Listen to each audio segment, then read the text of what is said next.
Est-ce que ton cerveau pense tout le temps? Travail, enfant, problèmes multiples, factures. Même quand tu t'assois, enfin, ton esprit continue de tourner. Si c'est ton cas, tu souffres peut-être de surcharge mentale. Aujourd'hui, on va essayer de comprendre pourquoi.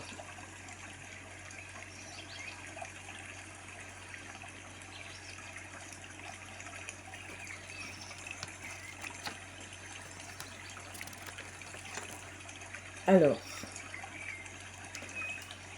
je te dis bienvenue sur ma chaîne Naya Conseil. Ici, on ne juge pas, on ne critique pas. On essaye tout simplement de comprendre certaines situations de la vie pour pouvoir ensuite avancer et prendre de meilleures décisions. Pendant plusieurs vidéos, nous allons parler d'un problème que beaucoup de personnes vivent. Donc aujourd'hui, ce sera le stress et la surcharge mentale. Peut-être que toi aussi, tu te reconnaîtras dans cette situation.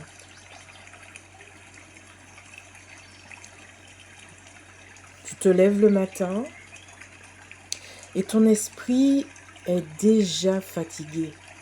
Tu penses à tout. Le travail, la maison, les enfants, les problèmes du quotidien, ce que tu dois faire demain, ce que tu as peut-être oublié de faire hier. Et même quand tu vas t'asseoir, enfin, à la fin de ta journée, ton cerveau ne s'arrête jamais.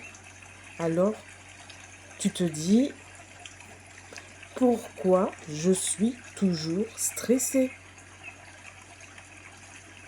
Alors, tout d'abord, pour comprendre ce qui se passe, il faut d'abord essayer déjà de comprendre ce que c'est réellement le stress.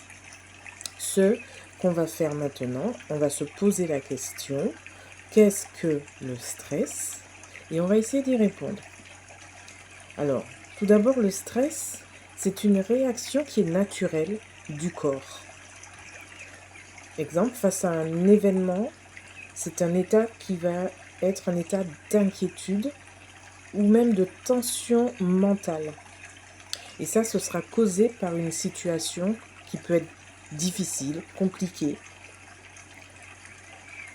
Donc, comme je le disais, il s'agit d'une réponse du corps humain qui est naturelle. D'accord?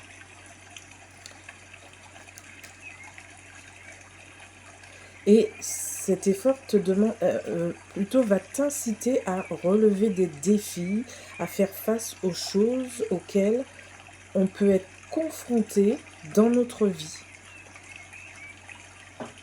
Alors, je ne suis pas médecin, je ne vais pas donc détailler les choses médicalement. Je vais juste citer, on va dire, les 4 types de stress qu'on pourrait avoir. Il y a le stress donc aigu.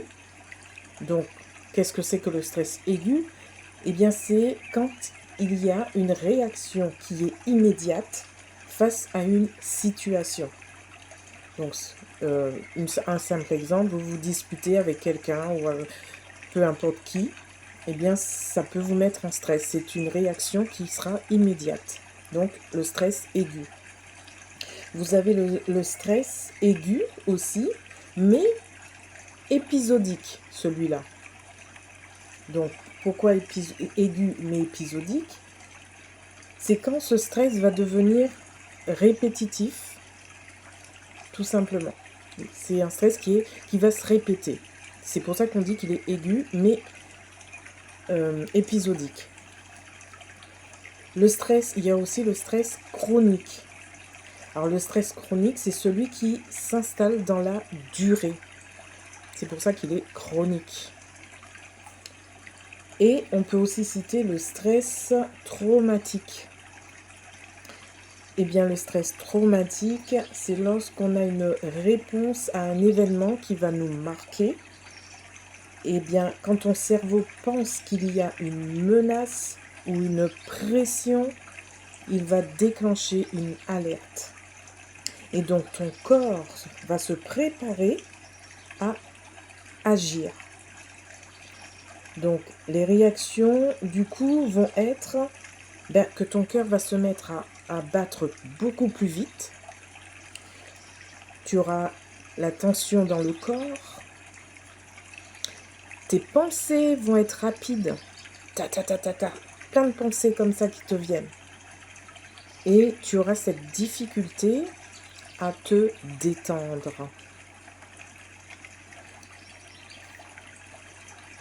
Eh bien, autrefois, ce système servait à nous protéger du danger, avant, bien des années en arrière. Mais aujourd'hui, le danger, c'est plus les animaux sauvages. Le danger, c'est devenu notre mode de vie. C'est ça le danger aujourd'hui, notre mode de vie. Et c'est là que va commencer nos problèmes de stress, et etc. Donc pourquoi notre vie nous crée du stress en fait? Alors, on va détailler. Alors déjà, notre vie nous crée du stress, déjà parce que il y a la pression que l'on se met. C'est quand, alors la pression, je vais expliquer à chaque mot, à chaque fois que je dirai quelque chose, je vais essayer. Alors, la pression, c'est quand on a l'impression que tout repose sur nous. Par exemple, on est au travail, et bien au travail, notre chef va attendre de nous des résultats d'une tâche qu'il nous a confiée. On a aussi les enfants, cette impression que voilà, on doit être constamment là derrière eux, pour l'école, pour les devoirs, pour les emmener par exemple à l'école, qu'ils ne soient pas en retard. Donc on a cette impression, cette pression qui est là. Et puis il y a aussi l'argent dans la vie. Ça fait partie de notre vie, notre mode de vie, l'argent. On se dit, on pense toujours, voilà, il faut que j'ai assez d'argent pour acheter ceci, il faut que j'ai assez d'argent pour payer la cantine, il faut que j'ai assez d'argent pour payer cette facture. Ou alors, arriver en fin de mois et avoir un manque d'argent. Ça peut nous mettre la pression parce qu'on se dit, ben, je ne pourrai pas payer telle facture ou je ne pourrai pas acheter ceci. Donc, on se met la pression à cause de l'argent. Et on se met aussi la pression à cause des responsabilités du quotidien. Le ménage à la maison, penser à faire le repas, penser à ranger, faire tourner la machine. Tout ça, ce sont des petites choses du quotidien, mais ce sont des responsabilités que l'on a et qui peuvent nous mettre la pression. Et pourquoi ça nous met la pression? Parce que on veut bien faire. On veut bien faire. Tout ce qu'on entreprend, on veut que ça soit bien fait. Mais parfois, on porte beaucoup trop de choses en même temps. Le sac, il est lourd à porter. Donc il faut... Cette pression, eh bien, elle est là sur notre épaule. Elle pèse sur nous. Ensuite, il y a le stress qui peut venir de la peur de l'échec. Alors, en fait, là, on va dire, c'est la peur de ne pas être à la hauteur de quelque chose. Alors, on va essayer, bien sûr, de tout contrôler. Parce que tu veux être un bon parent, par exemple. Donc tu essaies de tout contrôler pour être un bon parent. Tu veux être une bonne personne pour tes amis, pour les gens qui t'entourent. En fait, tu veux être quelqu'un de fiable, quelqu'un sur qui on peut compter tout le temps. Mais à force de vouloir tout réussir, eh bien, tu t'épuises. Et oui. Il y a aussi le manque de contrôle. Parfois, la vie peut te donner l'impression que tout t'échappe. En fait, quand je dis ça, je pense à tout ce qu'on a dans la vie. Les factures peuvent, voilà, la difficulté peut-être de payer une facture, ça nous échappe. Le travail, il y a quelque chose peut-être dans le travail qu'on n'arrivera pas à faire ou qu'on n'arrive pas, une tâche qu'on n'arrive pas à bien surmonter ou quelque chose qu'on nous a donné qu'on n'arrive pas à bien comprendre. Il y a aussi les problèmes donc du quotidien. Donc on a envie de tout contrôler, mais on a cette impression que tout nous échappe en même temps. Donc ça, c'est le manque de contrôle. On a l'impression qu'on n'a plus de contrôle sur quoi que ce soit. Et notre cerveau essaie de gérer tout en même temps. Et c'est exactement ça. Voyez, c'est exactement là, quand vous avez le cerveau qui essaie de tout gérer en même temps, eh bien c'est là que commence ce qu'on appelle la surcharge mentale. Imaginez une maman. Elle se lève tôt le matin, elle prépare le petit-déj, elle prépare les enfants quand elle va déjà réveiller les enfants pour ensuite les préparer, les emmener à l'école. Mais ensuite, elle doit penser qu'elle aussi, elle doit aller travailler. Donc, il ne faut pas qu'elle soit en retard. Donc, je dépose les enfants, puis je dois partir travailler. Elle doit penser, ensuite, pendant sa journée, elle va commencer déjà à penser au repas du soir. Quand tout le monde sera rentré, elle va penser aux devoirs des enfants.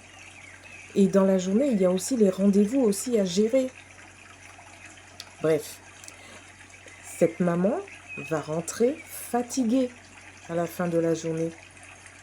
Mais même quand elle va aller s'asseoir, enfin, pour se détendre, enfin, elle pense qu'elle pourra se détendre, mais en fait, son cerveau continue de tourner, son cerveau continue de travailler.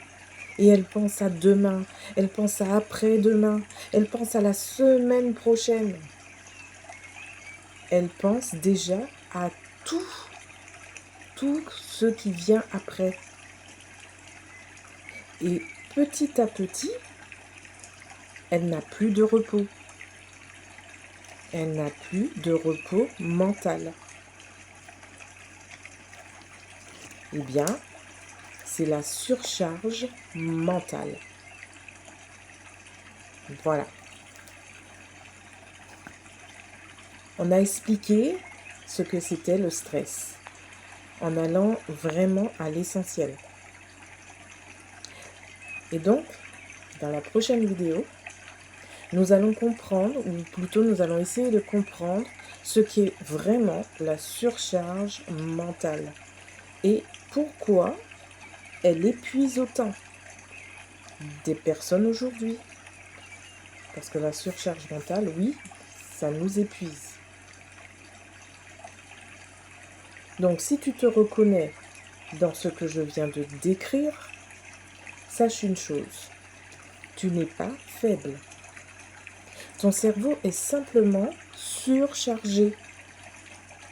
Et comprendre ce qui se passe, c'est déjà la première étape pour reprendre le contrôle. Donc je disais que dans la prochaine vidéo, nous allons parler d'un sujet qui sera très important. Ce sera donc la surcharge mentale. Comprendre pourquoi notre cerveau n'arrête jamais et comment cela peut finir par nous épuiser. Donc, je voudrais te dire que si cette vidéo t'a aidé à comprendre quelque chose sur toi, pense à t'abonner à la chaîne Naya Conseil. Et partage cette vidéo avec quelqu'un qui vit peut-être la même chose. On ne sait jamais. J'aimerais, avant d'arrêter cette vidéo, j'aimerais vous poser une question. À quel moment de la journée votre stress est le plus fort? Est-ce que c'est le matin, en vous levant? Est-ce que c'est quand vous êtes au travail? Ou le soir, quand tout s'accumule? Écrivez-le en commentaire, je lirai vos réponses. Merci à vous, merci de m'écouter, merci de vous abonner et je vous dis à très bientôt pour la vidéo suivante qui sera donc l'épisode 2 et qui parlera de la surcharge mentale. Je vous dis à très bientôt et en attendant, prenez soin de vous.